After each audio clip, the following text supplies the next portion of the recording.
All right, we have a 2002 Chevy Avalanche sitting on 22-inch rims on a steep incline. First, we're going to jack this truck up. Then we're going to chalk the tires. We're going to put jack stands under it to support the weight just in case it falls. The front wheels need to be off the ground so that they can move, both of them.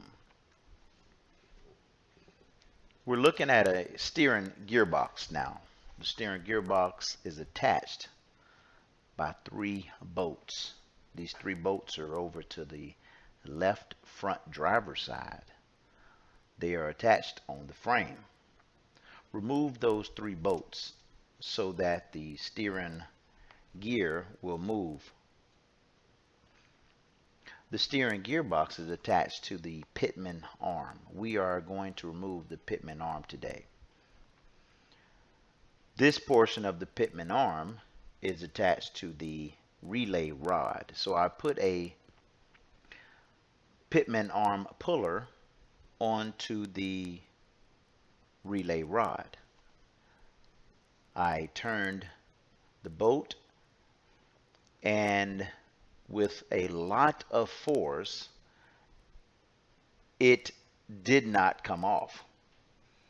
So I ended up purchasing a pickled fork, which will separate the relay rod from the pickled arm. I mean the Pitman arm. Here I'm looking at the other side to see if that arm was good enough to stay on. So I only needed to remove the Pitman arm. So using the pickle fork, I separated the Pitman arm from the relay rod. That's what we're looking at here. Now I need to take the Pitman arm off of the steering gearbox. Use the same Pitman arm to remove the Pitman arm. Use the Pitman arm puller to remove the Pitman arm from the steering box, but I actually bent this one trying to remove it from the relay rod. So use a pickle fork to remove the Pitman arm from the relay rod. And now I had to purchase another Pitman arm puller from Northern Tool since the other one was bent, and each time I would rebend it and try to attach it, it would bend again. So once I purchased a new Pitman arm puller, it came off. Here is another Pitman arm from AutoZone.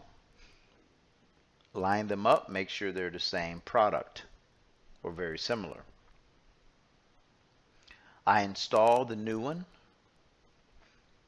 but unfortunately it did not work. So I etched a line on the new Pitman arm, and I thought it was supposed to line up there. But unfortunately, that was not the right arrangement. It needed to be over about 20 degrees in order for it to line up. So I had to use my Pitman arm puller to remove it again. Please understand how hard it is to get this Pitman arm off, and just as hard to get it on. So I had to remove it several times.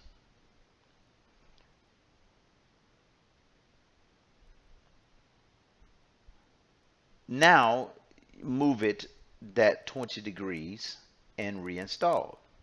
So notice now I put some white out, and I lined it up to what I thought it needed to be on. I did this several times until eventually I got it right. So the Pitman arm has these spines or splines inside that will grab on the teeth coming off the gearbox, the steering gearbox. It has to be in the right orientation. So this Pitman arm is facing directly back towards the motor. Previously it was facing towards the tire. So it has to be facing in the right direction or it will not install properly. Once I got it to line up, I then tighten the bolt. It has to be torqued also. And it finally worked.